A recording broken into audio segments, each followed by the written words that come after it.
Doesn't do it. I guess we're going to use it because it'll motivate me to do something different for next show. Good morning. My name is Sean Shapiro. This is Ask a Traffic Cop, that show on the internet that lets you ask questions of me, the traffic cop, so we can get you more information, get you stuff and things that you need to know about that matter to you. And I got things to start with, like where can you catch us? Where are we available? Because we do this Monday to Friday. I'm going to turn this down. It's too loud. Monday to Friday from 10 to 11, we do this thing just so you can find your way to us. Now, where can you get us? That's what I started talking about before I squirreled and got distracted. We are currently on. I pressed the wrong button first. We are currently on YouTube, Twitch, Twitter, LinkedIn, Facebook. We're also on Twitter, but you can't ask us questions on Twitter because it don't work. But you can go on to TikTok, which is the most magical place on earth, along with Instagram Live. And you guys are okay, too. I make fun of Instagram because we have a very small group there. But you know what? Holiday Pete 55, thanks for saying hi. We love you anyway. We want to make sure that you have access to us. And that's what we do. We do it every day, as long as I show up for work. Sometimes when I'm at home. Yeah. So let's get rid of this graphics on the screen. And, I see people jumping in already. We got Jacob and Akela who are popping in by way of YouTube. All the questions, if you're on those platforms, pop into one amazing place, and I can use those and put them on screen and do stuff like this, which if you're watching on YouTube or Twitter or LinkedIn, you just saw that greetings and salutations pop up, along with Big Jeff Fresh, who just popped in. Hey, cool. Oh, I like it. Okay, now some business. Oh, wait, also TikTok and Instagram, you have a Q&A functionality. It's amazing. You can actually ask questions. We'll pull from those questions, put them on screen, and yeah, Bob's your uncle. Yes. Okay. Starting off with Vision Zero Enforcement Team, because we do that at the beginning of every show. Today's the 26th of January. Where are our Vision Zero officers? Well, what are Vision Zero officers? They are fantastic humans. What do? Well, they're looking for people who choose to engage in the Big Four. Big Four are speeders, aggressive drivers, distracted drivers, impaired drivers. They're people who choose. I say choose. It's very important. It's a decision to drive this way. It doesn't happen by accident. It doesn't happen when you were looking the wrong way. It's because you chose to do something and you engaged in dangerous behavior that leads to serious injury and death on our roads. And just because you haven't hurt or killed someone yet doesn't mean that it's not your time coming up soon. And we want to avoid that. We don't want people getting hurt. This is all about prevention and education. Okay, so that's what a Vision Zero team is. It's people who focus on those things. They're all over the city. They go to different areas of the city led by intelligence from our analysts. They tell us where to go. Sometimes they're rude about it. But they are going to be in 23 Division and 55 Division today. That's Rexdale, Jamestown, Martin Grove, the Beaches, Riverdale, Danforth, East York. And that's not the only places they're going to be. They'll be wherever they are within those divisions. But those are neighborhoods with real people who live, work, and play in those neighborhoods, and they deserve to be safe. So we're going to get into your questions now, but I want to remind everybody that we are currently hiring. Let me lower my camera here. Woo-wee, look at that. We are currently hiring, if you're interested in becoming a police officer, special constable, a parking enforcement officer, and likely lots of civilian positions. Now, I say that. Now I want to go. tps.ca/careers. Let's go see what let's see what's posted. I'm going to go into can I see what the open positions are? Here's how to meet people. I don't want to meet people right now. I just want to know what posted positions are open. You'd think there would be an easy way to find this. Apply to join the service. Let's see. Uniformed officer. Obviously, there are positions available for that. Civilian roles. There's also volunteer roles. Auxiliary officers. We hire those too. Canadian Show. How's it going? Good morning. Billy says, I love this man. He's the best officer. Well, thank you very much. Best officer, I'm just the officer in front of the camera. There's a lot of amazing people that work here. I'm very proud to be a member of the police service and work with so many amazing people who put their lives on the line every single day. You know, it doesn't matter what they're doing. Yeah, parking enforcement officers get assaulted, you know, just trying to keep the city moving. They are amazing people who are putting their lives at risk, doing the job, being out there to be counted, to take responsibility and hold other people accountable for their actions. So currently, these are civilian jobs. Police officers open. We know that we're hiring those, but we're looking for court clerks, or court services administrative clerks, parking enforcement officer, youth in policing initiative summer program. They're taking applications. That's the Yippee program. Audio visual technician is a 6-month contract for that. A solutions architect in IT risk management. No idea what that is. Intermediate programmer analyst, intermediate technician, UC infrastructure, communications operator. Those are the 911 folks that help us every day. They're also superheroes. If you didn't know what they do, and it's a serious job. It's a serious job. How much does parking enforcement get paid? Well, I like these very good questions. These are very good questions. Let's go. The job, the salary range, you can get this all from the website as well as the ability to apply online. Salary range for a parking enforcement officer, which is regular full-time, has a range of $72,073 to $78,558. It's a 40-hour-a-week job, and there are several vacancies. You have to apply by February 3rd, so if you're interested in that job, well, you best get on it, because once it closes, and then it goes to the next stage of the application process. So Big Jeff Fresh went back and saw the podcast this morning. Absolutely loved the intro that was made. Do you mean the graphic stinger? I like that too. And I think it was something I either downloaded for free or it was assembly lined with. I just had to drag and drop some pictures and it did the rest. I liked it too. It's been the same one for a while. Let's see here. Question from PVT Buttercup. PVT Buttercup? Like not peanut butter cup, but what's PVT? Okay. How does pacing work when stopped for speed? So the deal is that pacing allows us to determine the speed. The charge, the offense is speeding, anything over the posted limit. But the actual speed that we're clocking, if I'm following you at the same speed, I know how fast you're going. If I do it for a period of time, then I can say with confidence that it was not you accelerating, decelerating, it was the actual speed. And but ultimately, I can testify to that very easily. We also have something called moving radar, which means we have a fixed system mounted into our vehicles that will calculate and discount or take into consideration the speed of our vehicles when measuring your vehicle speed. And we can get you coming, going, behind us, in front of us. It's really amazing. But pacing is totally legitimate. Let's see here. What are the prerequisites to becoming a police officer with the Toronto Police? See, you gave me a question. I'm just amplifying it. I'm making sure that we get the full weight of your question. Let's go in here and I'll look at experienced police officers and cadet in training. So there's a whole bunch of things here. What do we have here? Is there a list? So here's the basic ones, and you can get more information by visiting our tps.ca/careers website. You can also speak to a recruiter. There's some great information there. Be a Canadian citizen or permanent resident of Canada. Be at least 18 years of age. Be physically and mentally able to perform the duties of the position, having regard to your own safety and the safety of members of the public. Have successfully completed at least 4 years of secondary school education or its equivalent. Where education has been completed outside of Ontario, official proof of equivalency must be obtained by the Ontario. This is interesting. They say university. Oh, no, secondary school. Okay, good. No, I thought it was saying post-secondary. No, it is just grade 12 is the requirement. Your OSSD. There was a period of time when post-secondary was required as a minimum. That's not the case at the moment, but it is a benefit. Be of good moral character and habits, meaning you are an individual that other people would look upon as being trustworthy and having integrity, and be able to pass a security clearance as well as a background investigation, which includes education, employment, personal history, credit, and reference checks, as well as a home visit. There is more that you have to have. For the medical, it's 20/40 uncorrected binocular vision with accurate with color acuity. Color acuity. Yeah, you can't be colorblind. What else? You have to have a G license. Like, there's a whole bunch of things on the website for more. Let's get into some other stuff and things. Yesterday we were asked if we would. What was it what your favorite pizza was, or was it specifically about Hawaiians? In any case, we discussed a number of pizza companies, and the real Lima Lion wants to know if any of those have rolled out with pizza sponsorships subsequent, as a result. But I've not been made aware of it. Maybe the chief is fielding pizza questions. Good morning from snowy Wasaga Beach. I keep throwing back and forth. Is it Wasaga or Wasaga? I can never remember, and someone explained it to me, and I think it's Wasaga. Maybe it's Wasaga. Sega. Is it legal to drive a car with white underglow?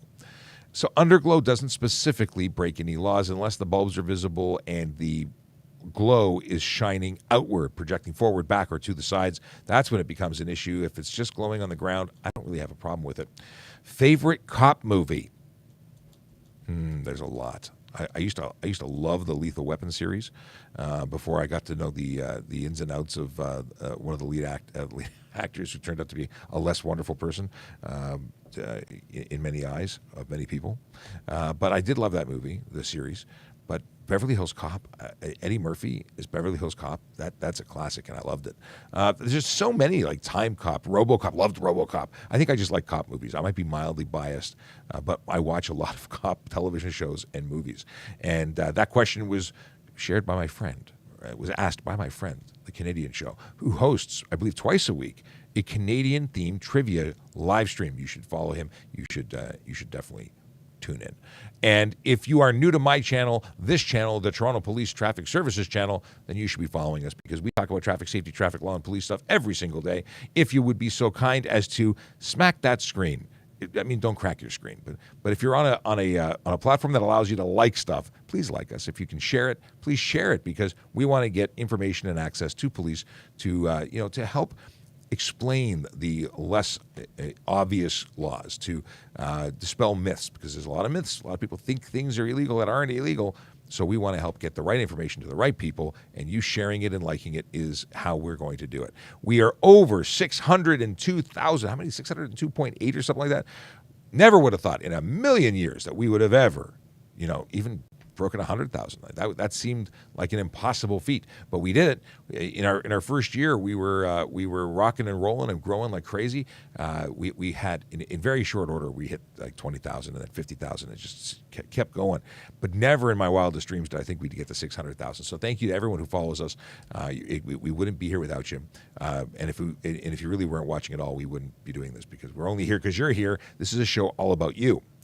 And Krista wants to know how my day is going. Today we had an interesting start to the day. We actually we're experimenting with doing some streaming on TikTok, wide format. Of course, today on TikTok we're doing the vertical for the Q&A because we want the Q&A function to work.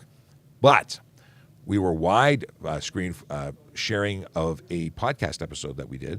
And it was in there live answering questions in the chat. But it was very interesting to talk about repurposing or replaying live streams. Is it something we should do? Maybe that would give us the opportunity to share with people who want to see it at 7 p.m. instead of 7 a.m. Live stream at 10 a.m. still works for me. Is there a time that's better for you? Maybe we should be doing this at night. Would 7 p.m. be better? I don't know. Maybe we should do one day a week in the afternoon or evening. So I want to know. I need feedback. And I'm going to do a Survey Monkey thing and put it into my link tree, which is available at trafficcop.ca. So totally want to hear from you, want to know more. Alex behind the camera says, good morning from Puerto Plata, Dominican Republic. Have you been here before? They drive crazy here. I've been to all over the world. I have had the opportunity to visit the Dominican and a number of different locations in the country, and mostly spending most of my time in resorts. So I don't have a lot of experience with driving there, but I have driven all over the world. I was recently in Los Angeles visiting and meeting the cast of Chips, my favorite show in the world, and also a cop show, in case no one knew. 70s and 80s, two highway patrolmen from the California Highway Patrol, saving their day in their own special way. What is the deal? Well, the deal is that they drove like crazy in Los Angeles, so I think you're in good company. I think we have drivers who are dangerous and should be, possibly retested all over the world. Okay. Okay, personal preference of cruiser. Have you had the chance to drive TPS new Chargers? This is Thin White Line Interceptor asking the question on Instagram. The answer is I have not had a chance. I was given the opportunity to get into it, and frankly, I just didn't even bother trying because I have sat in an older version of it. I don't remember loving it. I prefer a full-size truck for everything that I do. I drive a full-size truck for my personal vehicle. I would like an F-150 for my work vehicle since they're available here. But I was driving as my primary four-wheel vehicle in uniform. It was an Explorer. That's what our primary vehicle is. I used to love the Crown Vic because I had more room in it because there was no center console. And I've driven, but my absolute favorite cruiser is actually the Cruiser, which is a Harley Davidson. When you talk about cruisers, in Toronto Police anyway, is talking about a motorcycle. A Scout car is what we refer to as a vehicle. So Scout cars, I'll take a truck. What if a G2 driver takes more than one passenger? What if a G2 driver takes more than one passenger? You're allowed to take more than one passenger, assuming there's a seat belt and seat space for them. You can't have more people than there are belts available. Now, when we talk about the, between midnight and 5 a.m., you're restricted to one passenger under the age of 20, so 19 or younger, in the first 6 months, and restricted to 3 persons under 20 in the second 6 months of you being a new G2 driver. But that does not include people in your immediate family. So if you had a 6-passenger vehicle and it was occupied by 6 people that you live with or that are in your immediate family, regardless of their age, regardless of the time of day, you'd be okay for that, as long as they had seatbelts, each one of them. Can't put 2 people in one seatbelt. Big Jeff Fresh confirming it was the Stinger that made a great intro. Thank you. And Akila wants to know if underglow that was infrared would count if you can't see it. I think you'd be finding that one way to bypass. If you've never seen the show, this is what we do. We answer your traffic and police questions from 10 right up until 11. Sometimes we're on at 9:30 like we were yesterday when we joined the Jerry Agar show on News Talk 1010. We connect our streams. So essentially he appeared and he didn't appear, but he was heard on the TikTok stream, and we were heard on the radio in Toronto. It's amazing. I love being on the radio. I love that there's something really cool about radio. I mean, I love streaming, and this is a great way to chat with you, but I grew up listening to the radio. I mean, I used to have to make a mixtape was literally holding your tape recorder in front of the other tape recorder that was playing the radio. Anyway, technology's come a long way. Because I had tape decks. My dad had a reel-to-reel. There was an 8-track in my grandpa's car. And now, who even has a CD player? Do you have a CD player? Do you buy CDs? Yeah, no. How much coffee's left here? Let's see here. Jace, who is coming in our Volley Space. Volley Space currently has 142 members. It is a community outside of all of the other platforms where you can just come and ask questions. It's asynchronous communication. In other words, you just leave a message, we respond. You can send video, voice, or text, and you can do that by going to trafficcop.ca. That's where you'll get an invite link to our space. It's free to join. It's no personal information required. You can download the app, or you can just go to the website and be part of the team. So if you have a dash cam, remember to set the proper date and time so there's no discrepancies. That's a message from Jason. It's a good piece of advice. We talk about dash cams all the time, and very often people submit dash cams with incorrect dates and times, and it really does look bad if you're trying to utilize it as evidence. But it doesn't mean that it's completely useless. It just means that it causes people to ask questions. So radar detectors rarely pick up laser unless the officer points directly at your detector because the beam is so small. This is a question, or must be followed from a question from yesterday, and that is, if you're using a radar detector or a laser detector, which are both illegal, by the way, it doesn't always save the day for you. So people get this overconfidence and speed and then get caught anyway. And then we charge them under the HTA because we have search and seizure authority for the any speed measurement device or speed measurement warning device or jammer. And this is actually followed from yesterday. So apologies for making you wait like 24 hours before chatting about what you messaged. Now, Tian Luan sent a message, and what is the question? He sent a picture. Hi, Sean, just wondering about this kind of situation. I cleared the snow off the license plates before to drive and found it like this after the drive. Would police officers pull me over for obstructed plates in weather like today? Let's share with you, my friends, what this looks like. Can I make it big? Yeah, here, let's make it big. So, this is the example photo, and this is what their license plate looked like once they got to their destination. Obviously, I can show it to you and not give up their personal information because you can't see the license plate. Listen, when the snow is falling like it was yesterday, it is more than reasonable and understandable for schmutz and gunk and snow to stick to your plate.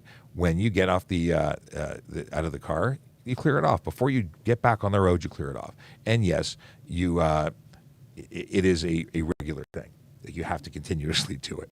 But could you get a ticket? Technically, yes. Would we do that? Because why would we? We're very reasonable. We understand it. And likely our license plate has the same stuff on it as yours does. Let's see here. Chase says, not even a snowstorm will stop. Ask a traffic cop. No, my wife suggested, and if you're watching, honey, hello, good morning. My kids are home today because the bus is done and they're staying home.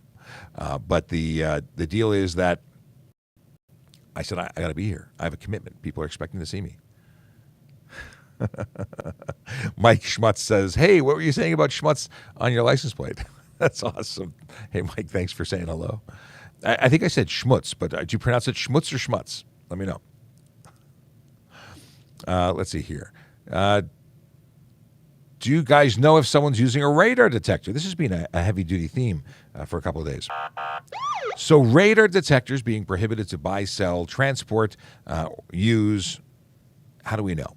There are radar detectors available for law enforcement to use, but even those who don't have radar detectors have the powers of observation. So the deal is when we see you and we're observing speed and traffic, and we press the little button and suddenly you slow down, that is called a clue. And then we have that belief that you have it, and then we can search your vehicle and the persons within the vehicle looking for said detector. We can take things apart. We can really dig because we have that authority, and we do that. Also, radar jammers are also prohibited. $170, 2 demerit points, and of course you lose the device, which is prohibited. Can I have a quick release steering wheel in my car? Can you have it in the trunk? Because you put it on your race car, but not your street car? Absolutely. It is not a street legal thing. Now here's the thing. There's a number of factors. One, you're not allowed to remove an airbag. That's against the law. You can be charged for removing an airbag. They're there. They have to be there. If you have a vehicle that doesn't have an airbag, can you put one on? Well, that steering wheel is not meant for street use, and it will say it somewhere, whether it be in the packaging or the design. It's not for street use. I actually saw a great video where someone had their quick release steering wheel quick release while they were driving. That was not good. In any case, it is unsafe. It also doesn't have a horn attached. People put remote horns, but there's a whole bunch of reasons. Don't do that. You got a track car, put it on your track car. It's only really needed for vehicles that you're going to be crawling in through windows or out of small compartments to get to. Everything else is just silliness. Let's see here. No, not cleared. Is that an unsafe load? It's not about unsafe. It's insecure. And really, there's two things. One, if it's on your windshield or if it's on your roof and slides onto your windshield, it's obstructed view for driver. That's one thing. But if you have a 60 pounds of snow on your vehicle, I think that's an unsafe load, insecure load. And I would write you the ticket for it because you were just too lazy to wipe it off. Then you could discuss with the court as to why that is and why you're guilty or not guilty of it. But yeah, insecure load is where I'd go. Chase says, you can see Kerry Schmidt using a windshield suction cup phone mount in his TikToks. Are those legal? If it obscures the driver's view, if he's doing it while he's driving and it's anywhere the windshield wiper is sweeping, I would argue that that's against the law. He may argue differently. I don't know where he's mounted. I haven't watched his TikToks that he's using. If he's doing it when he's parked, you can stick that anywhere you want, as long as you're not driving on the road. We tend to not film while we're driving unless we're a passenger. Who's calling me? Oh, it's the Barter Network. Okay, I'll talk to them later. Good morning, Sean Chen. Haven't seen you in a while. Hope you're doing well. Good to see you, though. Is the dash radar as accurate as the radar gun? Radar is radar. It's accurate. We have handheld laser devices, also accurate. Different, though. Different technology, different way of gathering information. One I would argue takes more training and skill than the other.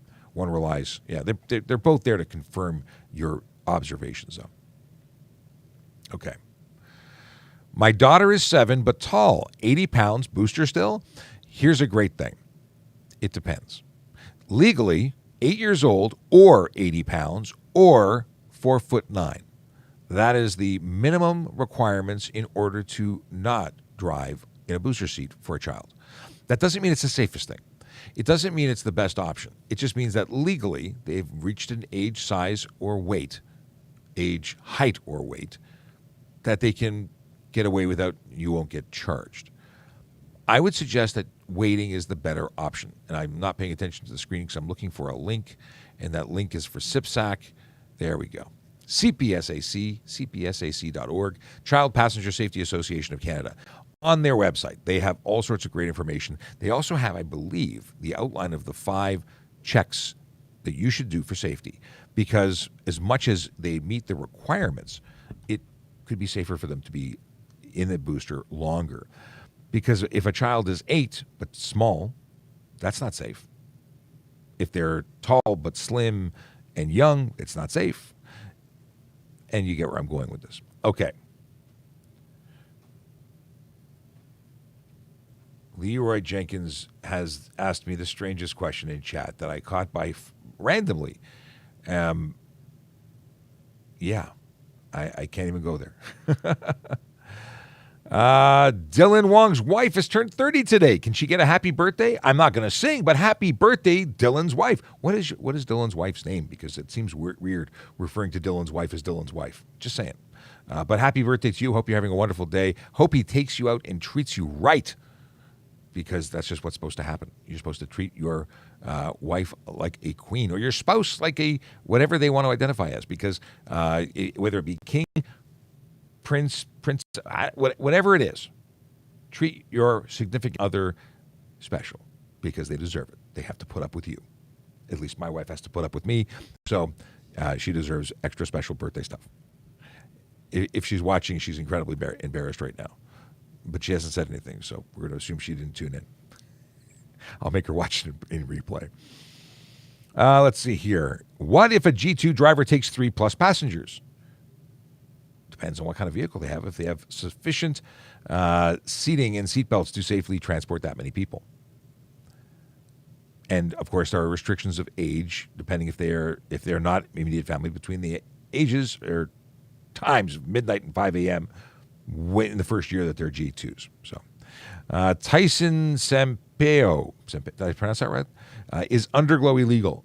There's no specific law for underglow.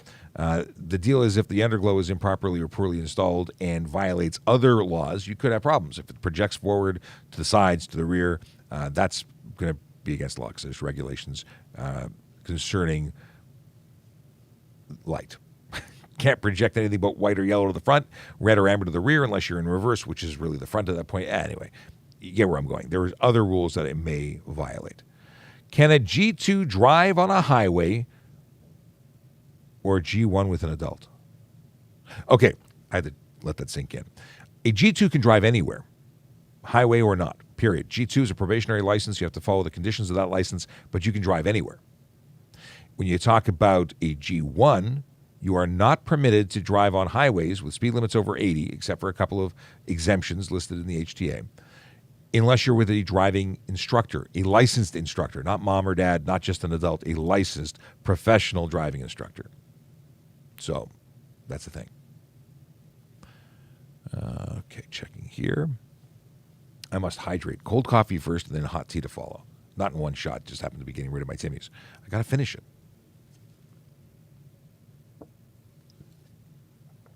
Okay. Still good. What are your thoughts on chameleon tint? It's reflective. If it's on the windows that are left or right of the driver, it's illegal. Can't have reflective tint. Can't obscure the interior of your motor vehicle. So, although they don't restrict a ton of light, that shimmer, that reflection could obscure the interior, making it illegal. You can't prevent police or the public from seeing inside your vehicle. Nose picking is something you'll have to wait until you're really private, if that's what you need tint for. And that's what I assume people want tint for, because what else would they need tint for? I guess they want to prevent solar load or having bright light in their eyes. And amazingly, they have an invention that takes care of that. It's called sunglasses. You don't need tinted windows. It's a fashion thing. So chameleon tint, a lot of people putting it on their windshields. It's totally illegal on the windshield. You can't have any tint on the windshield. And the windows in the rear of the vehicle can be any darkness you want. You can paint them opaque. No problem. Side street parking in snow. Brianna said it, but it's not a question. So I don't know what you want. I don't know what you want me to say. Come back to me. Close the loop. Tell me what you're talking about. We have Peyton McKenzie, who says, what happens if you speed by municipality camera? If it is a speed enforcement camera, you're going to get a ticket, because speeding suggests you're over the speed limit. And that's what they do. They enforce speed limits by taking pictures and sending you a ticket in the mail. Now, the driver doesn't get the ticket. The registered owner gets the ticket, and they get to pay for that, or they don't get to renew their plate. Now, why is that important? Because if it's not your car, but the person who lent it to you is paying attention, they are going to be very unhappy with you. Just saying. Can you make a U-turn if the signal is red? No. I'm surprised you're asking this question because it's obvious you cannot go through a red light to make a U-turn or ever. You just can't go on a red light. Even when you're making a legal right turn on red, that requires you to come to a complete stop. You can only proceed when it's safe to do so, and that's only for right turns, except in the one rare opportunity situation when you're on a one-way street making a left onto another one-way street on a red light. You can come to a complete stop and make the left turn on the red when it's safe to do so. But a U-turn means it's not a one-way street to a one-way street. It means no, you cannot. You would be charged if you didn't stop at all. It's running a red light or failed to stop red or amber light. If you are going on a red after you come to a complete stop, it's proceed before green. A different charge, but no less impactful to your insurance. Plus, when you make a U-turn, you have to know there's a lot of risk there. It's one of the riskiest maneuvers. Despite I've had driving instructors saying it's not dangerous. Like, it is the highest risk turn because it's a turn with a turn. It's a double turn. It's not safe. I would much rather you go into a parking lot, a private drive, in anything but a U-turn. And there are many situations where it's prohibited, even if there's no sign, like a crest of grade where there's no view, a curve where there's no view, a bridge, viaduct, or a tunnel, within a certain distance, depending on other conditions in front of a railway crossing. Although I've seen people make U-turns on a railway track because they were a special kind of stupid. Anyway, I see people. By the way, railway safety, little tidbit: when the lights are flashing, even if the gates are up, you don't go through. I sit and I wait until the lights are off and the gates are up. Why? Because sometimes other trains are coming and they go back down. I see people racing and pushing and in a rush all the time, violating that law. Not only is it like an $800 fine, but the fact is you are putting your life at risk. And anyone within the explosion radius of your vehicle. Anyway, you've triggered me, folks. I don't know why U-turn turned into railway crossing, but watching that happen was like a train wreck in slow motion. There was no train, otherwise it would have been horrible. Okay, are light bars illegal on pickup trucks? Light bars when the lights are not active are fine. Light bars on pickup trucks or on any vehicle, when active, are meant for off-road, not on-road. So, yeah, they're going to be illegal on-road. You're allowed to have a maximum of 4 projector bulbs over 300 candela facing forward on your vehicle at any given time. Those light bars are very often LED strips with hundreds of small light bulbs that are not directional. You can't focus the beam like you would on a regular headlight or high beam, making it totally unacceptable for the road. And what I've been seeing is a trend of small LED light strips or light bars on the bumper level of vehicles. Those are off-road only, again, not for the road. I want to know if I can fight a ticket, Brianna has stated. So now I don't remember what you said in the beginning, but you always have the right to challenge a ticket. Whether or not you are going to win that is a different story. If you are guilty, I would say just pay the fine because that's what you should do. You should take responsibility. If you are absolutely innocent, then good luck to you. You can do that. If the officer wrote the ticket, I'm going to presume that the officer has evidence against you.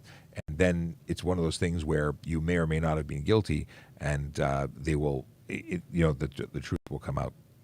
Either you were mistaken that you weren't guilty or did something in error thinking you were okay. That's one of the reasons we do the show, is to explain and make sure that everyone playing the game of driving, and I say it's a game with very, very large risks when it comes to safety, but many people think they're right and do things because someone told them, or in some state or province or country it is legal, but it's not legal here. So, yeah.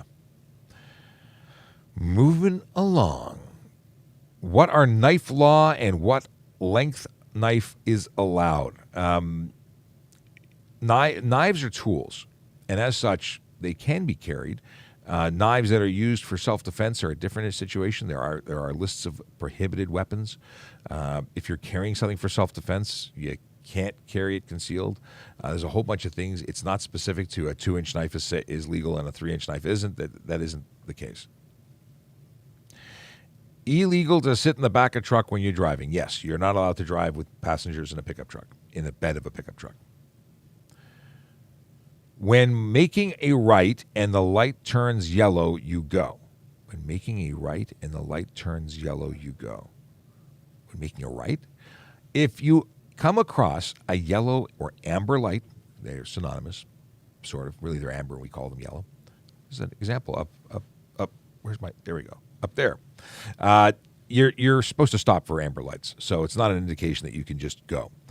You must, when making a turn, ensure that it's safe to go. And if it's red, you have to come to a complete stop and only proceed when it's safe to go. But you're responsible for everything that happens. Can you get a ticket for not wearing a helmet on a bicycle? So, in Ontario, it is legally required that persons under the age of 18 wear a helmet at all times on a bicycle. Obviously, in a motorcycle or e-bike, you are required at all times. If you are under the age of 18, yeah, you can get a ticket for not wearing your helmet. In fact, you would get a ticket at the age of 16 to 18. Under the age of 18, under the age of 16, you could get the ticket with a notification to a parent, or the parent could get a ticket for allowing you to do it. Either way, yes, tickets are issued for no helmet or no bike on helmet. I think everyone, adults, kids, everyone should have to wear a helmet when on a bicycle. I don't think anyone should be on two wheels, four wheels, skateboards, rollerblades without a helmet, because head injuries are real. Helmets do not prevent collisions, although the bicycle people in Toronto got really upset when I suggested they should wear helmets because they thought I was saying that it would prevent collisions. No, never said that. You don't understand what I said, and I will say it clearly here. They increase the odds of surviving a collision because head injury is real. And while you may still get hit or cause a collision or be the unrelated, victim, not your fault. But if you're wearing a helmet, you increase your chances of survival or reduced injury, if you prefer. In any case, to the bicycle people and the non-bicycle people, wear a helmet. Oh, Billy says, will you get a ticket if you sit in the trunk? In a trunk, it's stunt driving for the driver. That's against the law. Weird, right? Why is traveling with people in your trunk stunt driving? I don't know, but it is. I obviously don't think people should be driving around with people in the trunk because those are crumple zones and they get really dead when you get into collisions, but that's another story. You will, the person who's in the back seat of or the bed of a pickup truck would be charged for not wearing a seatbelt and potentially, if not, well, we'll say potentially because it depends on the officer, I charge you for dangerous driving, criminal charges for driving around with somebody in the back seat because it's dangerous and it's known to be dangerous. And if you didn't know, you ought to have known. Is it illegal to practice snow driving in a parking lot? Depends on who you are and what you're doing. Is snow driving drifting around and doing donuts? That's stunt driving. If snow driving is driving forwards and backs and parking and turning in the snow, that's not illegal. In fact, it's not even illegal without a license because private property, I can't lay the charge for drive no license. But I can lay the charge for stunt driving on private property along with dangerous driving if you were doing something that was dangerous, like to the point of putting lives at risk. Left turn collision happens. Is it driver's fault? Well, I can't give you it's a very loose question. I'm going to say that whenever you're turning, it is likely your fault. Likely. In most cases, that's where it's going to go. The turning person is going to be at fault. That doesn't mean that two people can't be charged. Both drivers could be charged, but in most cases, fault would go to the turning driver. I want more coffee. G1, oh, here we go. G1, what happens if it's your stepbrother or sister? I have no idea what you're asking me. What happens? Collision? Driving? Crashing? I said that already. What is your question? User 2812, so I can try and remember when the next part of the question shows up. ND Sharma says, I have seen some cops driving over the limit. That would be because we're legally permitted to and generally required to in order to perform the duties of a police officer. We have to get to where we're going quickly, very often, because we're there to save lives, to help people, to respond to calls for service where time matters. Additionally, when we're doing enforcement, when we're out there stopping cars, looking for people on their cell phones, checking cars to see if the driver's wearing the seatbelt, we're required to actually see more than the car we're driving beside. And if we're all driving at the speed limit, although nobody drives at the speed limit, unfortunately, we would never see another car violating the rules because the people beside us, we'd see they're the right thing or not. And the cars behind us know we're there, so they're not going to do the wrong thing because they know that we're there. So the only way to see who's doing or violating would be to move forward faster than traffic. There's a ton of different reasons why we have to go in excess of the speed limit, but we are legally permitted to, as our police, fire, and ambulance, as long as we're in the lawful execution of our duties. So we know.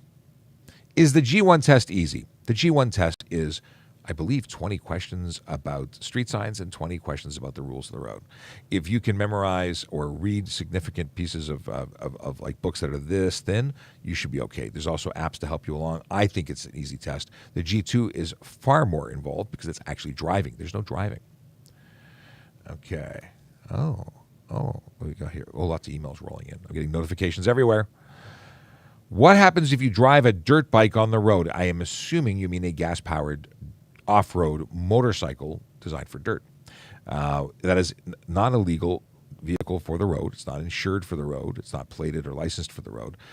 You'd be driving an unsafe vehicle. That's not roadworthy. You'd be driving a vehicle without proper insurance, which comes with a $5,000 to $25,000 fine, along with up to 6 months in jail. You would have an unsafe vehicle. It doesn't have lights, signals, and all the accoutrement that is required in order for you to operate. You may not have a license, and if you don't have a license, there'll be additional charges there. There's a lot of consequences. Don't do that. ATVs in some jurisdictions are permitted to be operated on the road. Dirt bikes are not. Jace has let me know that there's questions. First, he says we should go from noon to 1 so people can watch during their lunch break. What an interesting concept. I hadn't thought about lunch breaks. I am going to try and go to the gym on my lunch break. Okay, what do we have here?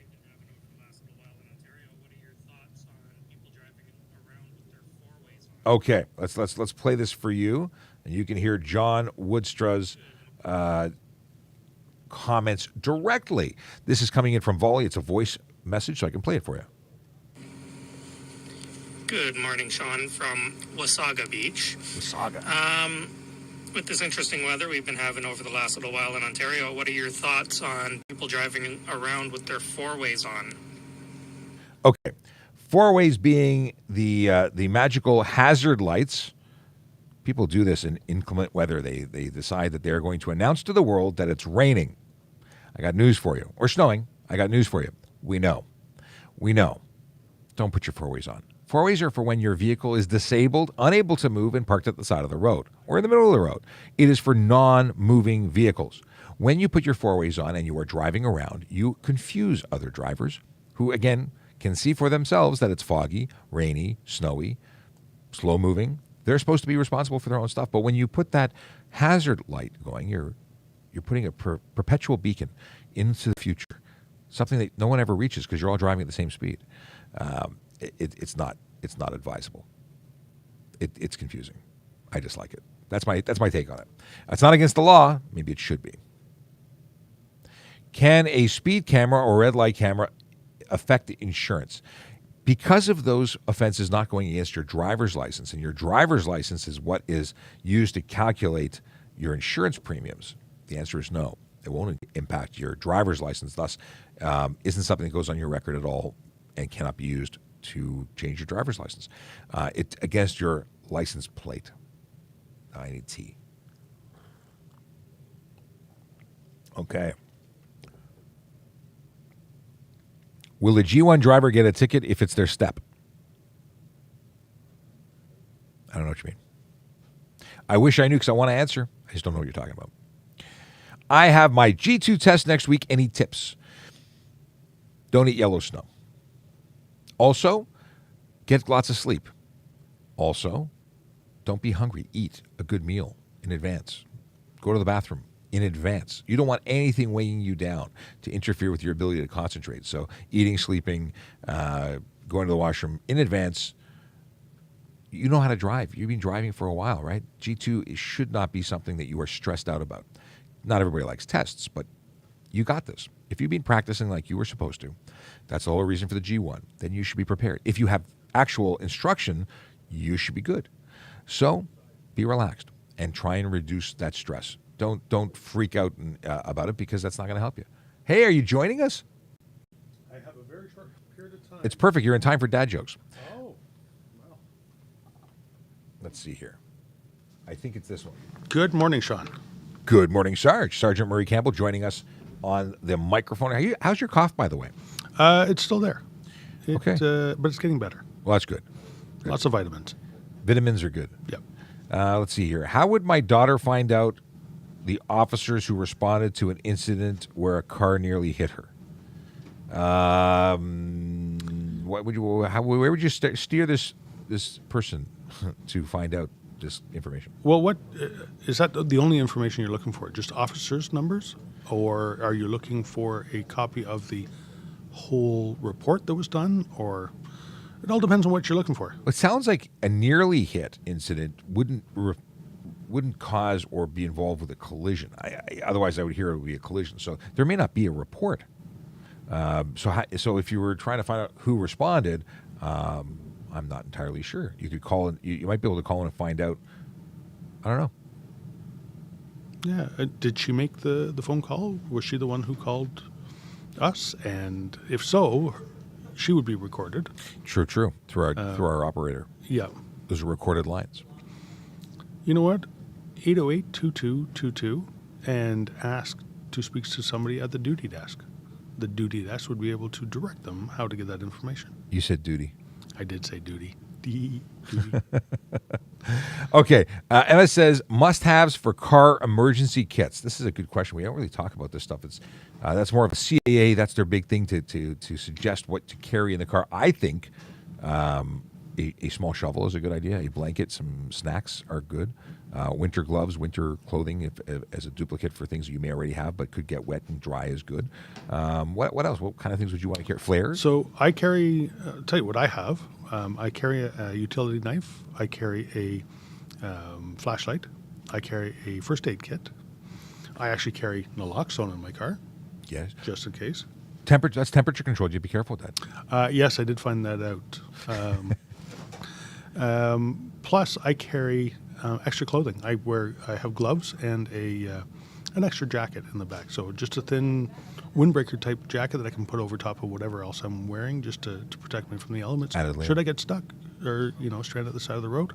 You could be there for a long time. Cell phone for sure, with a charger. Yes, if you have winter type stuff, a shovel and booster cables and stuff like that, always handy, but they're big and they're bulky. And not an awful lot of people want to put the big and bulk in. If you have a regular sedan with a trunk, that's a great spot for it. For sure. I love these little booster packs. Instead of booster cables, you have a stored battery for doing it. They got the little lithium iron battery. They can be really great. So the one that I have it underneath the back seat of my truck. And it's small enough that it's a booster pack, and it is a tire inflator, a little... Oh, nice. And I imagine it has USB, so you could charge your devices on it if you had to. Including, it will charge my laptop. Nice. It's a powerful one. So I can watch Netflix while I'm waiting while you're freezing. Okay. January 25th dad joke. What instrument is found in everyone's bathroom?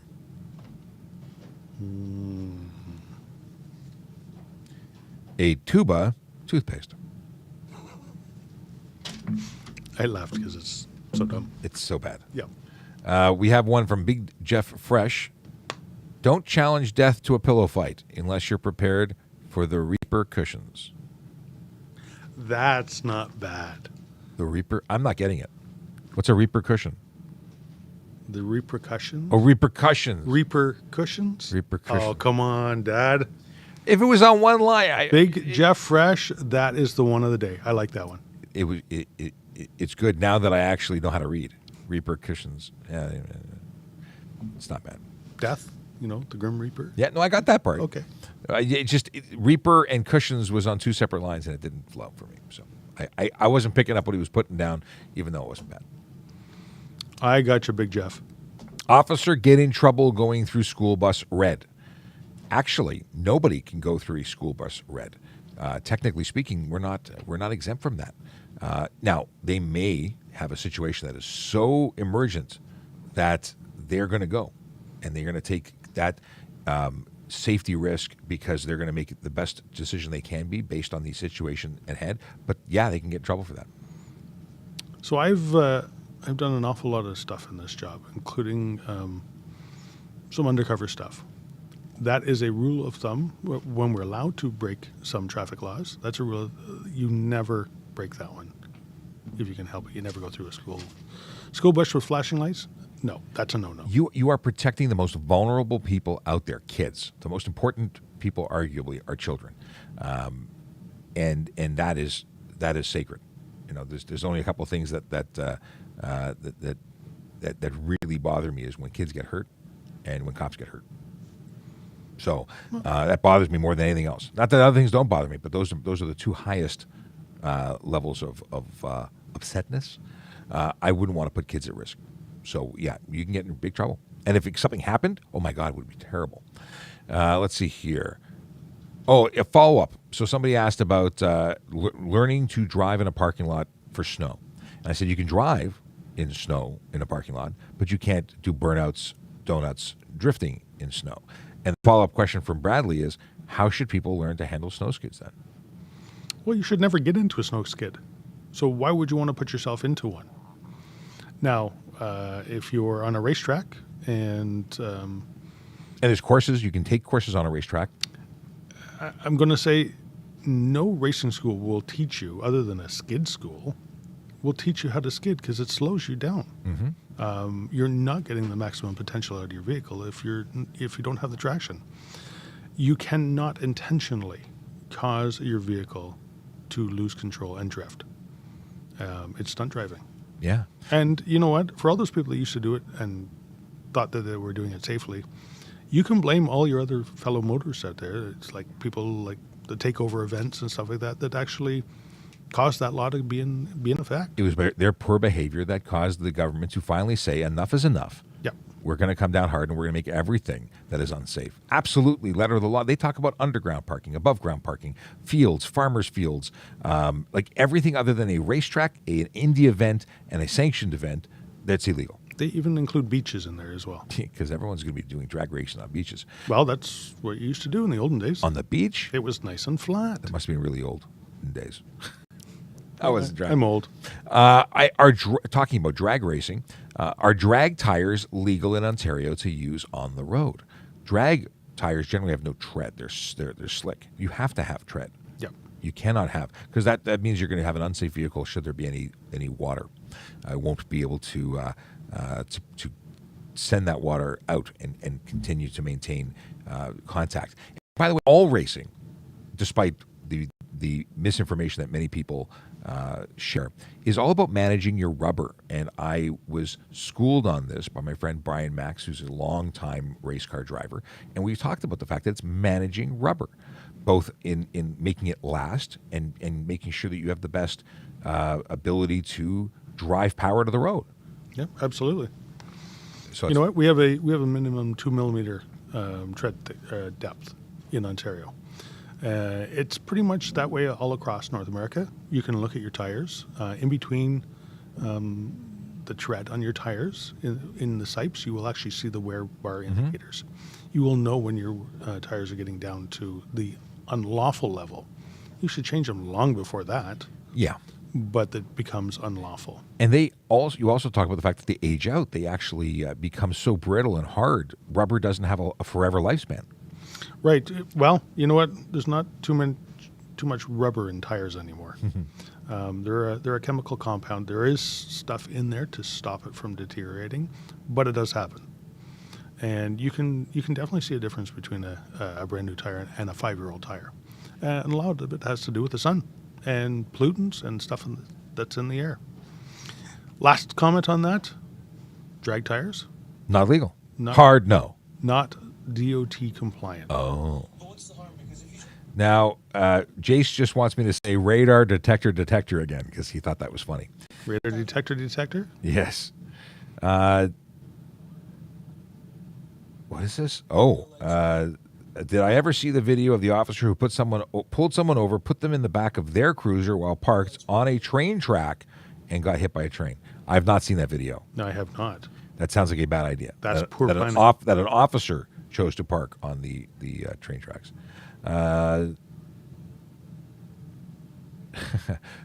We were talking about when to go live and when's the best time. Jay says if we go live later, then he doesn't have to wake up as early now that he lives in Vancouver. Carolyn asks, can an officer get a speeding ticket? So yes and no. If they're in the lawful execution of their duties, they're allowed to exceed the speed limit. That's in the Highway Traffic Act. Same as police, fire, ambulance. I don't know why I said police twice, but yeah, police, fire, and ambulance are exempt in the lawful execution of their duties. An off-duty police officer, can they get a ticket? Yeah, they can. Yeah, well, unless they're in the lawful execution of their duties. Because we are police officers 24/7, anywhere in the province.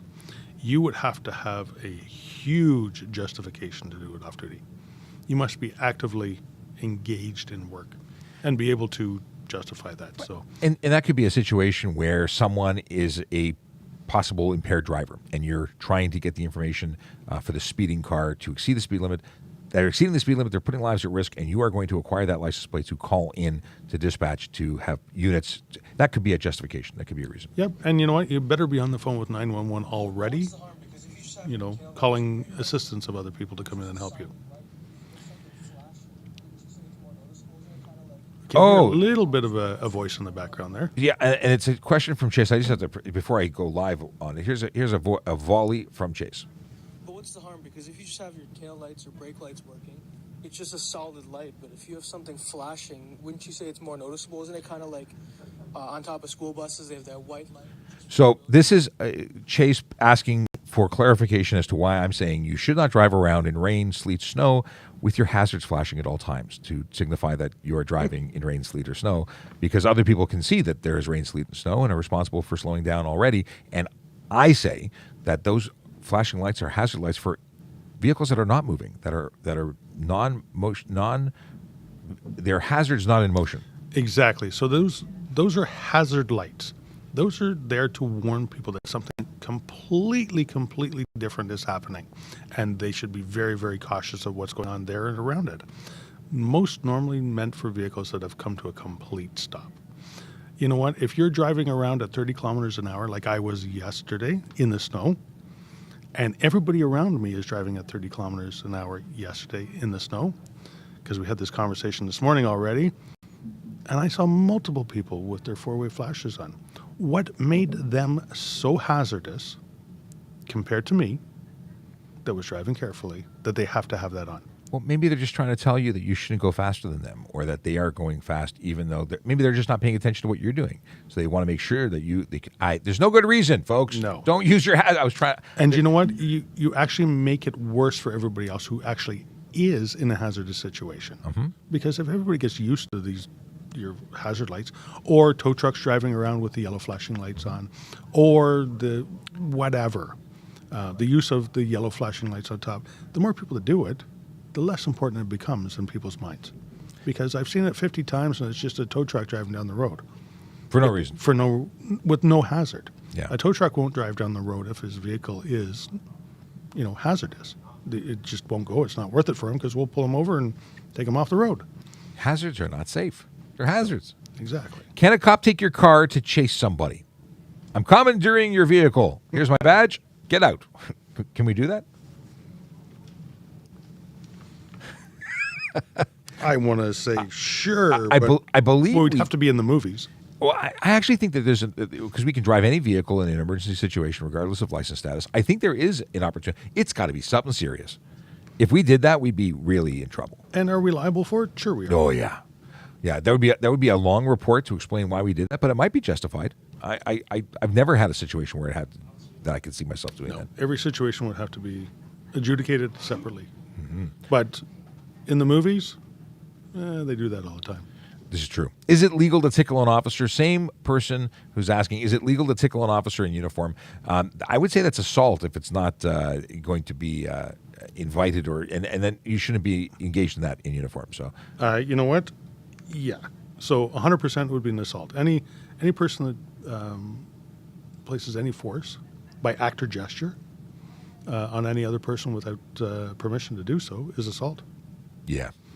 So you don't even have to tickle them. You can pretend to tickle them, and if by act or gesture they believe it's coming, it could be an assault.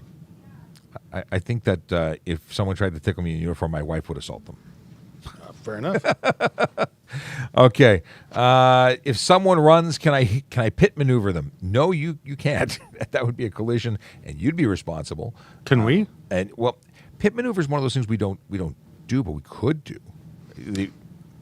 Yeah. And Justified. We'd be really liable for anything that if it was not. Everything's tested. We can do almost anything, but we're responsible for everything we do, Right. and that's the big thing. So sometimes there is a need to make intentional contact. And that's what it's called when we're doing a collision report. It's called intentional contact.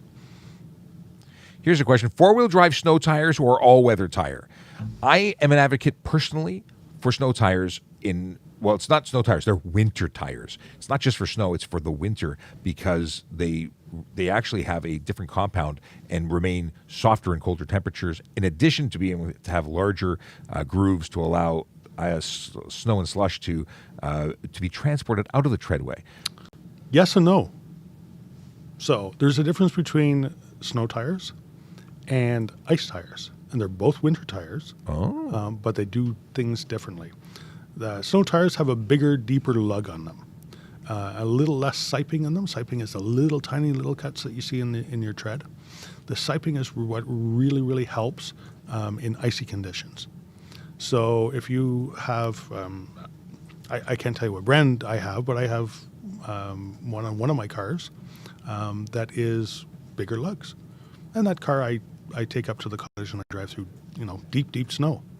The other one is mostly done for the highway, and the biggest risk here is slush and ice. So I have ones with the smaller siping on it, and they work really well. But in terms of all season versus winter/snow, Yep.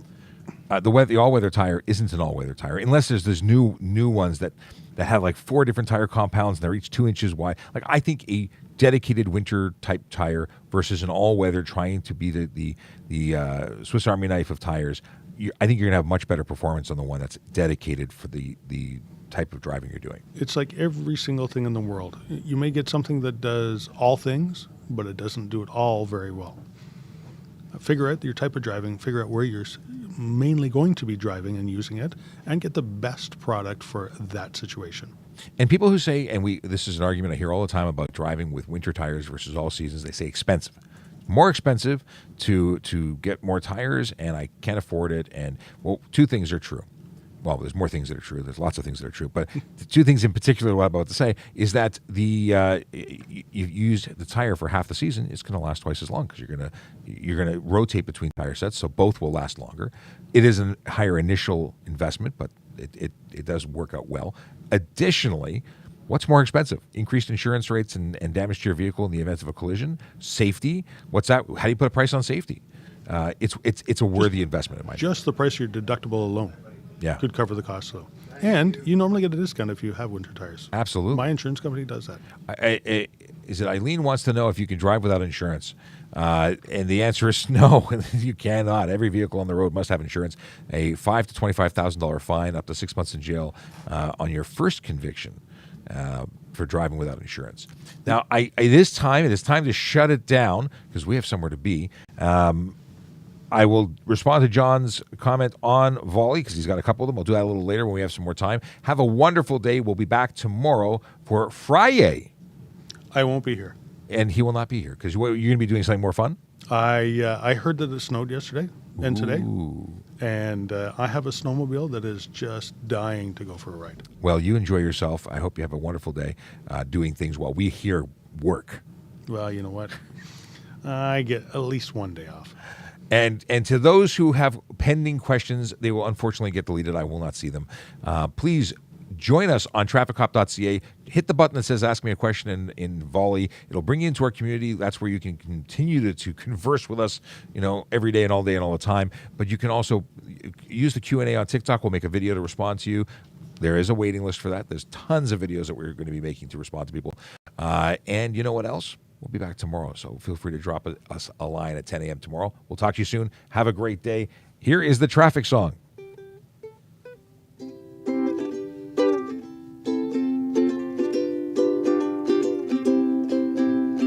Yellow light, red light, green light, go. Driving safe safely helps the traffic flow. Watch for pedestrians, look out for bikes, and don't drive like a jerk That no one likes. Yellow light, red light, green light, go. Driving safely is the way to go. Put down your cell phone, nobody needs you to text and drive On the DVP. Yellow light, red light, green light, go. Stop at stop signs, look both ways, then go. Seatbelt, save your life indeed, and watch your driving. Don't speed. Yellow light, red light, green light, go. Driving safely is the way to go. Don't drink and drive or smoke some weed, because you might go to jail and not get freed. Yellow light, red light, green light, go. Driving safely helps the traffic flow. Who knew this was going to be the karaoke version? I'm only filling in a little bit. 10, Have a great 9, day. 8, 7, 6, 5, 4,